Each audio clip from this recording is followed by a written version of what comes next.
চাকরি প্রত্যাশী আমার ভাই ও বোনেরা, আশা করি আপনারা সকলেই ভালো আছেন, আমিও ভালো আছি। প্রাথমিক শিক্ষা অধিদপ্তরের আগামী 26 তারিখ 2টা পদের কিন্তু পরীক্ষা হতে যাচ্ছে, সকলে অবগত আছেন। এখানে 2016 সাল এবং 2025 সালে যারা আবেদন করেছিলেন তাদের একসাথে সবার পরীক্ষা একসাথেই হবে।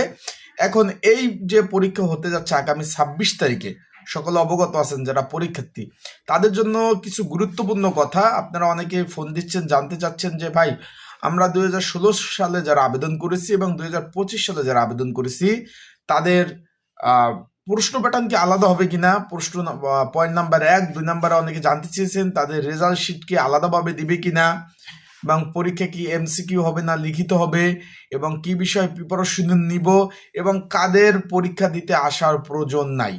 এই যে বিভিন্ন বিষয় নিয়ে আজকে গুরুত্বপূর্ণ কথা বলবো, তাই ভিডিওটা শুরু থেকে শেষ পর্যন্ত যদি ইনশাল্লাহ দেখেন, তারা বিস্তারিত বিষয়, অনেক তথ্য, অনেক যেটা বলবো যে তথ্যবহুল ভিডিও হবে এটা।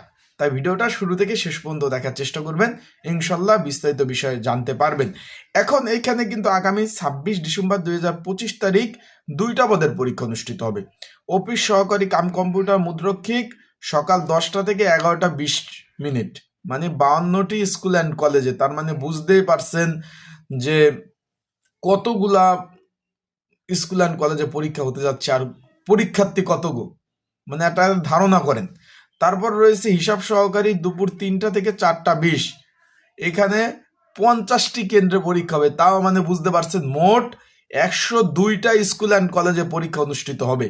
তার কত লক্ষাধিক পরীক্ষার্থী পরীক্ষা অংশগ্রহণ করবে তা আপনারা বুঝতে পারছেন।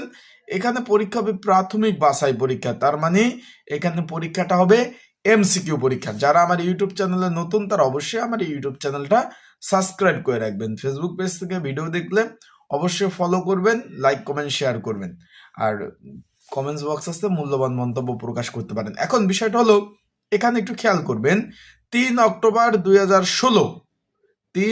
2016 কিন্তু আরো 10 বছর আগে, প্রায় 10 বছর আগে নিয়োগ বিজ্ঞপ্তিটা প্রকাশ হয়। তখন কিন্তু পরীক্ষাটা হয় নাই, বিভিন্ন কারণে, বিভিন্ন মন্ত্রণালয়, বিভিন্ন তাদের দাপ্তরিক সমস্যার কারণে, প্রবলেমের কারণে পরীক্ষাগুলো হয়নি। তারপরে এটা এসে 2025 সালে পূর্ণ নিয়োগ দিছে। 2025 সালে 3 সেপ্টেম্বর পূর্ণ নিয়োগ দিছে। এই 2 নিয়োগে যারা আবেদন করছেন ইনশাল্লাহ সকলে পরীক্ষা দিতে পারবেন। পয়েন্ট নাম্বার 1, 2016 সালের এবং 2025 সালে যারা পরীক্ষার্থী রয়েছেন তাদের প্রশ্ন প্যাটার্ন কি একরকম হবে কিনা অনেকে জিজ্ঞেস করছেন। তাদের জন্য বলতেছি ভাই, একই প্রশ্নে আপনাদের পরীক্ষা হবে, আপনাদের জন্য আলাদা হবে না। যে 2016 সালে যারা আবেদন করছেন, 2025 সালে যারা আবেদন করছেন তাদের জন্য আলাদা প্রশ্ন প্যাটার্ন, এইভাবে কিন্তু হবে না। কারণ অনেকে জিজ্ঞেস করছে, অনেকে আমাকে এইভাবে বলছেন যে ভাই 2016 সালে আবেদন করছি, আরো 10 বছর আগে, পড়াশোনার মধ্যে তেমন একটা নাই, আর যারা 2025 আবেদন করছে তারা তো রানিং স্টুডেন্ট, তাদের সাথে কি আমি পারবো, এরকম বলছেন। যে তার জন্য কি আলাদা প্রশ্ন বা আলাদা প্রশ্নর প্যাটার্ন হবে কিনা এই ধরনের। না ভাই, একই প্যাটার্নে আপনাদের পরীক্ষা হবে। বিষয়টা প্রথম পয়েন্ট আপনারা ক্লিয়ার হয়েছেন। এখন রেজাল্ট শিট কি আলাদা আলাদা দেবে কিনা 16 সাল এবং 25 সালের পরীক্ষার্থীদের জন্য, তার আগে আমি একটা বলে দেই, এখানে প্রাথমিক বাছাই পরীক্ষা এমসিকিউ পরীক্ষা হবে। যদি আপনাদের কারো এই এমসিকিউ পরীক্ষার প্রিপারেশন প্রস্তুতিমূলক সাজেশন প্রয়োজন হয়, বিগত সালের প্রশ্ন সমাধান আপডেট 2025-এর এবং জুলাই বিপ্লব কোটা সংস্কার আন্দোলনের প্রশ্ন প্যাটার্ন সহ যদি কারোর সাজেশন প্রয়োজন হয়ে থাকে, স্ক্রিনের উপর হোয়াটসঅ্যাপ নাম্বার রয়েছে, ডিসক্রিপশন বক্সে নাম্বার রয়েছে, পিন্ড কমেন্টে নাম্বার রয়েছে, এই নাম্বারে মেসেজ করতে পারেন, যোগাযোগ করতে পারেন।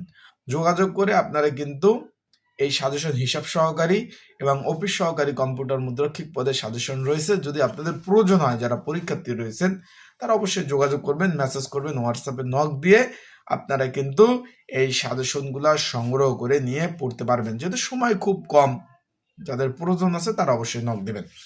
এখন বিষয়ের পয়েন্টটা হলো, তাদের রেজাল্টটা কি আলাদা আলাদা দিবে কিনা। যে 2015 সালে যারা আবেদন করছেন, আরো 10 বছর আগে 2016 সালে যারা আবেদন করছেন তাদের রেজাল্ট আর 2025 সালের রেজাল্ট আলাদা দিবে কিনা।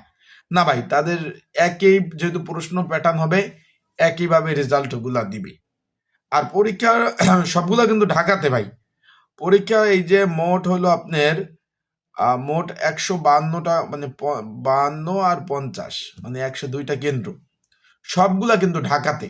অলরেডি আপনারা এডমিট কার্ড ডাউনলোড করছেন, এডমিট কার্ডে কিন্তু লেখা রয়েছে বিভিন্ন কলেজ। এখানে এতগুলা এই কলেজের নাম তো বলে সময় লস করার কোনো মানে হয় না। যেরকম Mirpur college, Bangla college, Dhaka college, তারপর রয়েছে এখানে Hafizuddin college, Uttara college, Mohakhali college, Tejgaon college, TNT college, তারপর এখানে রয়েছে খিলগাঁও কলেজ, গার্লস কলেজ, ইত্যাদি ইত্যাদি কলেজ।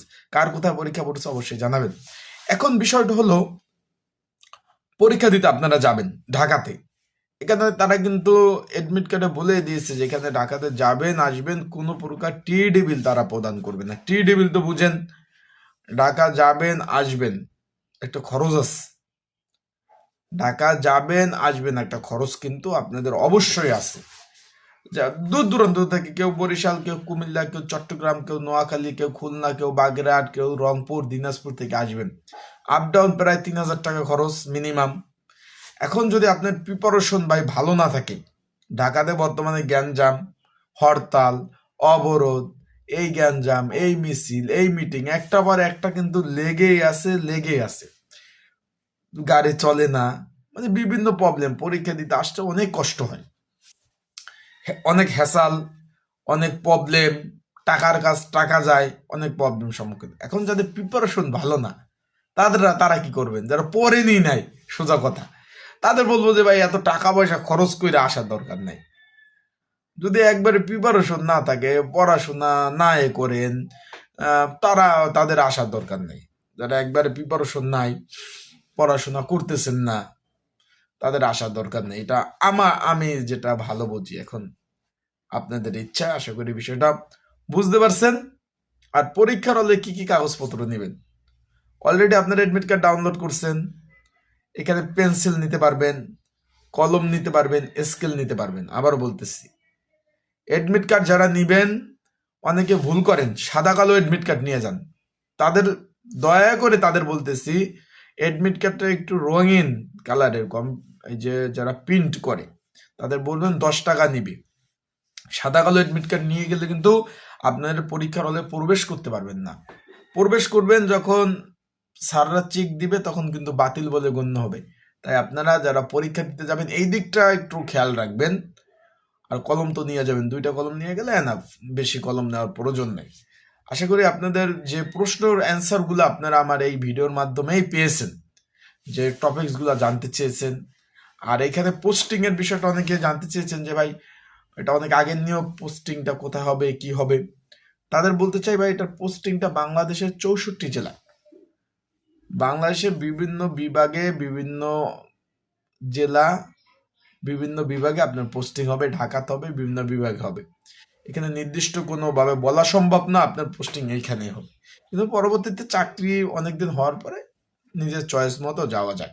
তা ভালো থাকুন, সুস্থ থাকুন, চোখ রাখুন আমার ইউটিউব চ্যানেলে। আপডেট তথ্য পেতে যাদের সাজেশন প্রয়োজন আছে, স্ক্রিনের উপরে নাম্বার রয়েছে, ডিসক্রিপশন বক্সের নাম্বার রয়েছে, পিন্ড কমেন্টের নাম্বার রয়েছে।